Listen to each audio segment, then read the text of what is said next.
Ronchi, good afternoon.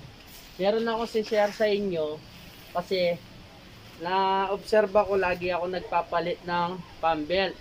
Saka kanina ka-adjust ko lang, tapos mga ilang oras lang nagbiyahe yung customer, bumalik na naman bagong pump belt. Kaso napansin ko, kahit bago yung mga pump belt, lagi napupudpud dito sa side.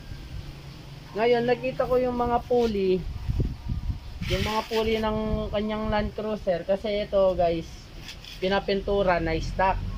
Ayun, nakita yung mga pulley puro kalawang. Ngayon ginawa ko, tinanggal namin isa-isa. Tapos para ito meron na akong sample na isa. Ito yung alternator, tapos ko na grinder. Yan. Ngayon itong sa water pump, ito guys, ganito yung itsura. Siyempre ito, kinakain niya yung kung may kalawang na ganyan, mabilis pudpurin sa side. Saka nagpupulbos yung pump belt dahil nga dito, saka nagdidikit. Tumatakbo siya, minsan bigla siyang parang ihinto yung pump belt kasi nga didikit. Ihinto. Ngayon tutunog, iingay. Yung ganun yung tunog. Ayaw umikot kasi nga yung itong pump belt na to dumikit nga dun sa may kalawang. Ngayon guys, gagawin natin itong kalawang na to, papakinisin natin. Ganito lang.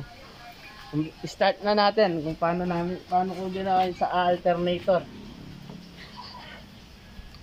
Ganito lang guys.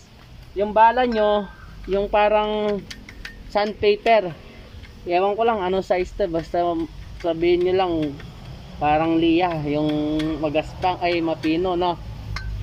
Ganun lang, tapos grinder. Kasi ito guys, ganun lang yung sa side niya, pagkinisin nyo lang.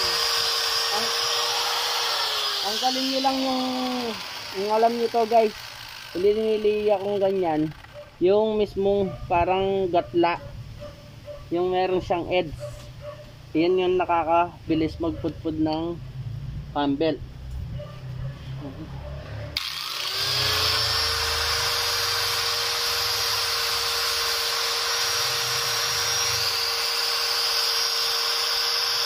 Okay guys,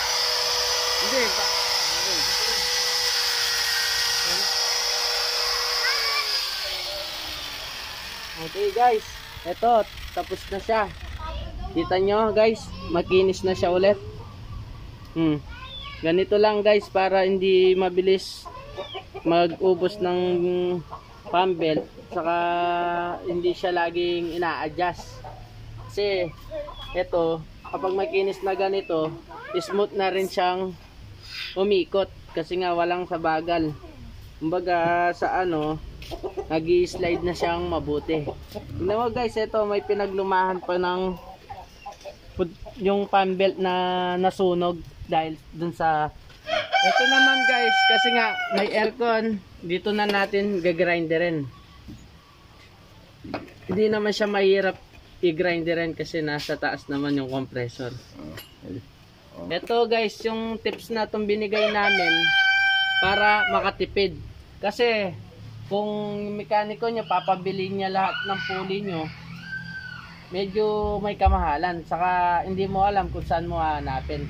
Kaya itong technique na to guys, na-share namin sa inyo kasi experience namin, lagi nga kami nag-a-adjust, tapos yung customer kapapalit lang ng pump belt, kinabukasan wasak-wasak na. Kita mo parang may na siya, parang sinulit sa side.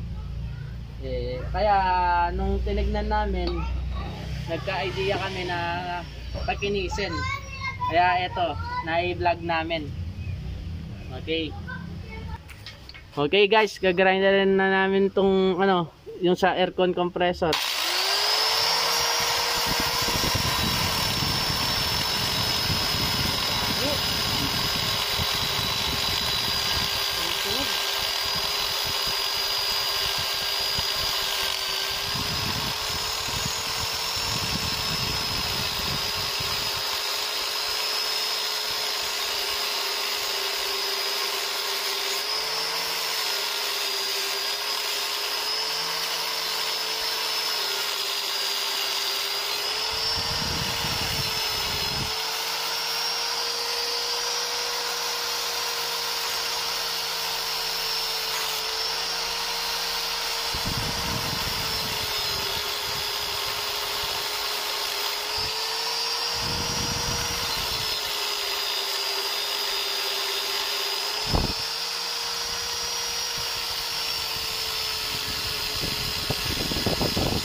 Okay guys, tapos na tong sa aircon compressor.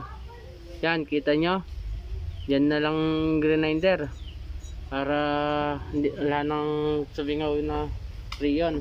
Tapos na rin pala tong sa alternator. Ito unang una bago ko naisipan i-vlog. Yan guys, kita nyo guys, kinis oh, ba? Yan guys oh, ito pa guys oh, basta nawala yung kalawang guys, okay na yan. Okay, yung sa main pulley guys, okay naman, wala siyang masyadong kalawang kasi yun laging nagagasgas naman lagi kasi yun. Saka yun yung pinaka main, hindi naman kailangan yun yung magingay dito lagi sa alternator saka sa may aircon. Oh, meron na naman kayo natutunan mga karonchi. Kung nagustuhan nyo lang itong aming content, paki-comment na lang ang mga katanungan nyo sa aming YouTube channel. Hanggang sa uli, maraming salamat sa panonood sa aming vlog. Okay, paki-like and share and subscribe ang aming channel. Thank you.